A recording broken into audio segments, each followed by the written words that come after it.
হাদৌ BTC সংখ্যালঘু ছাত্ৰ সন্থা চমুকৈ গোসাইগাঁও জিলা ABMCৰ উদ্যোগত আৰু সাপকাটা আঞ্চলিক সমিতিৰ সহযোগত আজি আমি ABMCৰ 17তম প্ৰতিষ্ঠা দিৱস ইতিমধ্যে উদযাপন কৰিলোঁ।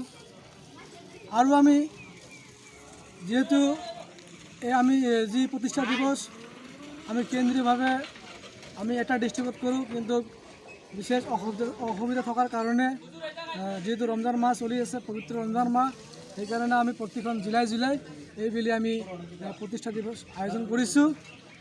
আৰু আমি এই প্ৰতিষ্ঠা দিৱসৰ পৰাই আমি আপোনালোকৰ জৰিয়তে জনাই দিব বিচাৰিছোঁ যে যি মহান ব্যক্তিসকলৰ দ্বাৰাই যি ABMC জন্ম হৈছিল, মহান ব্যক্তিসকলৰ আমি সুদাৰে শ্ৰদ্ধাৰে কৰিছোঁ।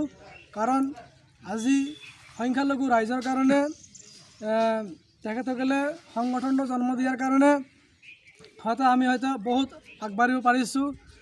আৰু আপোনালোকৰ জৰিয়তে এটা কথা স্পষ্ট কৰিব বিচাৰিছোঁ যে 2017 চনৰ 1 আগষ্ট তাৰিখে দিন দুপৰতে লাফিকুল ছাৰক 12 জাই গুলীৰে থকা হৰকা কৰি পুলিচ হত্যা কৰা হ'ল। কিন্তু আজি প্ৰায় 5টা বছৰ ভৰি দিয়া হ'ল, আজিলৈকে চৰকাৰে কোনো ধৰণৰ সূত্ৰ উলিয়াব পৰা নাই বা কালবিধক এৰেষ্ট কৰিব পৰা নাই। আজিৰ এই প্ৰেছ বিবৃতিৰ জৰিয়তে আমি চৰকাৰক সকীয়াই দিব বিচাৰিছোঁ যে অতি কম সময়ৰ ভিতৰত লাফিকুল ছাৰৰ হত্যাৰ তদন্ত হ'ব লাগে। আৰু যি 3জন মানুহৰ ইতিমধ্যে নাম বা ফটো ভাইৰেল কৰিছে, আমি ইয়াতে ক্ষান্ত নহওঁ। যদি অনাগত দিনত অতি কম সময়ৰ ভিতৰত আমাৰ বীৰ শ্বহীদ লাফিকুল ইছলাম হত্যাৰ যদি তদন্ত নহয়, আমি গণতান্ত্ৰিকভাৱে ভয়ানক আন্দোলন গঢ়ি তুলিবলৈ প্ৰস্তুত আছোঁ।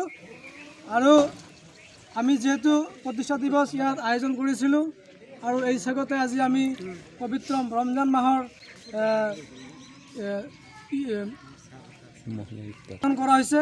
সেই ইফতাৰত আমি আমাৰ গোসাইগাঁওবাসী অঞ্চল বুদ্ধিজীৱী তথা আমাৰ সংখ্যালঘুসকলক আমি আমন্ত্ৰণ জনাইছোঁ যাতে আমাৰ এই ইফতাৰৰ সহভাগী হয়, তাৰ কাৰণে আমি অনুৰোধ জনাইছোঁ।